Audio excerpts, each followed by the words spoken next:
Ben Ferguson is on the line with us, conservative commentator, radio host, author of It's My America Too, a leading young conservative shares his views on politics and other matters of importance. His website, benfergusonshow.com. Ben, welcome back. Hey, man, good to be with you. How are you? Thank you. I'm fine, and I hope you're well, too. Don't count on the stimulus. It's not coming, is what you're writing. Do I have that right? Well, I mean, yeah. I mean, the president said that if you gave him the stimulus package, he said, look, if we can use money, the government can create jobs. Right. And unfortunately, he promised unemployment wouldn't go above 8%. It's been well above 8%, and I don't think he's got the political capital right now to do it again. I don't think the average American trusts that the government can actually fix this problem, and he doesn't seem to be able to fix it himself. He's had more than 2 years with the House and the Senate that he had, and he had everything he needed to fix it. His ideas didn't work, and I think that's why you're seeing Mitt Romney ahead, who, honestly, a lot of conservatives aren't that excited about. We went from losing 800,000 jobs a month to the last, I don't know how many months it's been about a year now, of every single month producing jobs. That's a pretty radical turnaround. How, well, you know, I look at it as how much money it costs for this little turnaround. And if you do a price per job, it's astronomical compared to what he spent. Well, yeah, over the short term, but if somebody has a job for the next 20 years as opposed to not having a job for the next 20 years, or if the economy didn't fall into a total free fall, crashed out depression, I mean, you could make the same argument for any kind of government spending. I mean, George Bush, you know, his tax cuts cost $2.5 trillion. Should we say, okay, well, you know, we could have... Well, here's the difference. I think when you let Americans keep more of their own money that they earn, I don't refer that as costing the government anything. Well, it did. We had to borrow that money to give that money to those billionaires and millionaires. And instead, we could have taken that money and we could have retrofit 144 million households with solar power and wind power. But here's the problem. If we stop spending so much money through the government, then it wouldn't be as big of an issue. I mean, you can't always blame wealthy individuals for the problems in this country, because it's the wealthy individuals that are keeping people hired and keeping the economy going. That's nonsense, Ben, and you know it. I know that you're smart enough to know that that's nonsense. Okay, how many poor people are actually starting companies and hiring people? Just tell me that. How many poor people are actually stimulating the economy right now? The vast majority of small businesses in this country are started by poor and middle-class people, number one. Well, I would be number two, more, every business in this country depends upon consumers to buy things. The people who are creating jobs are not your rich guys, your billionaires and millionaires who are deciding that they're going to build a factory in the United States and hiring somebody. Those are not the people creating jobs. The people creating jobs are the consumers who are buying things. And that's the working people, and that, for that matter, that's people living on Social Security, that's people living on Medicaid, that's people living on welfare. They're the job creators. And if you want to create jobs, put money in those people's pockets, and they will buy things. You know, this is Econ 101, Ben. Here's where I disagree with you. Prime example is my hometown.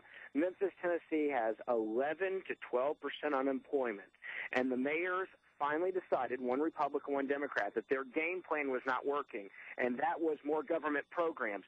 So what they did was they gave tax incentives to bring companies like Electrolux, Mitsubishi. They also brought in one of the largest brewing companies into Memphis, Tennessee.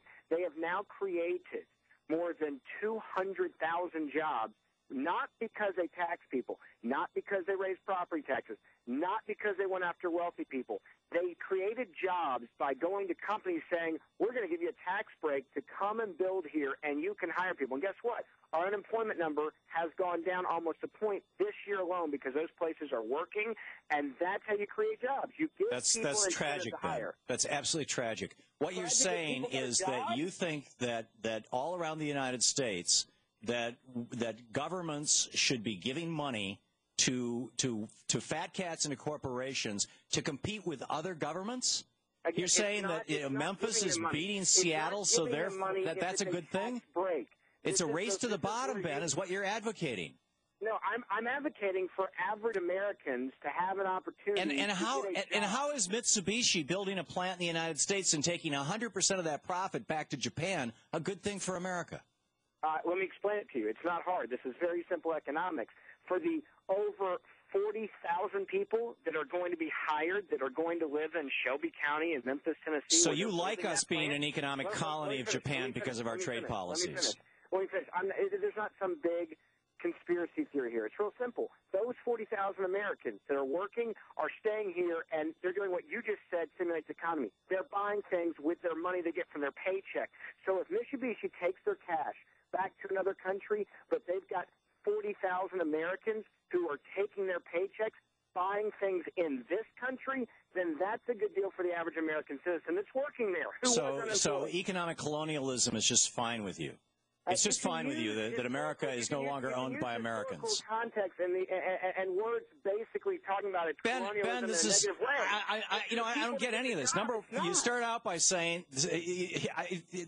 that this is that you're in favor of economic colonialism, and B, that you're in favor of towns competing against each other in a race to the bottom to destroy social services and public services and give that money to the companies.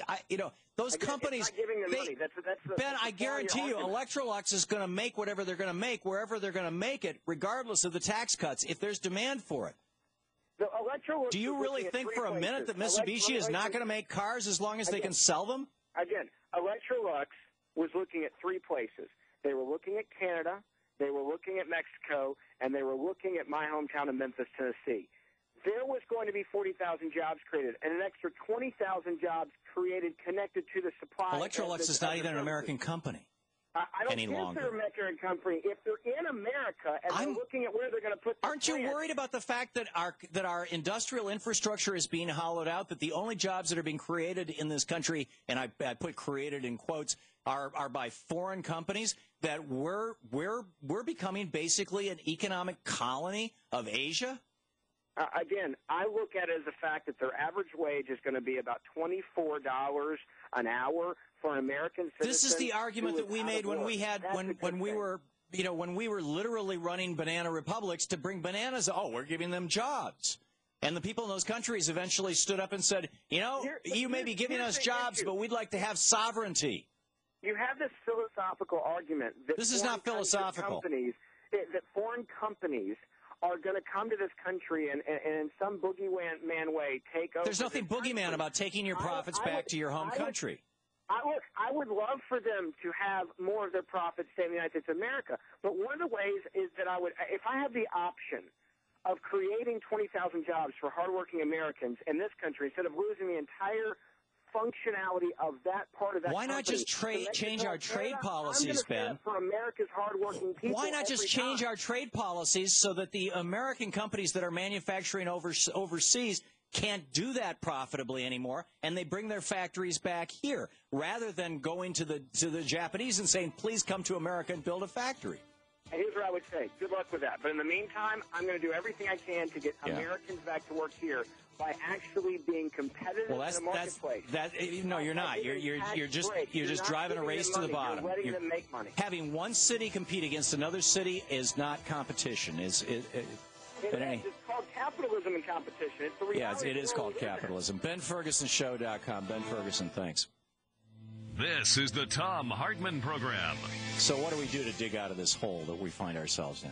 Where do we go from here? How do we reverse 30 years of Reagan?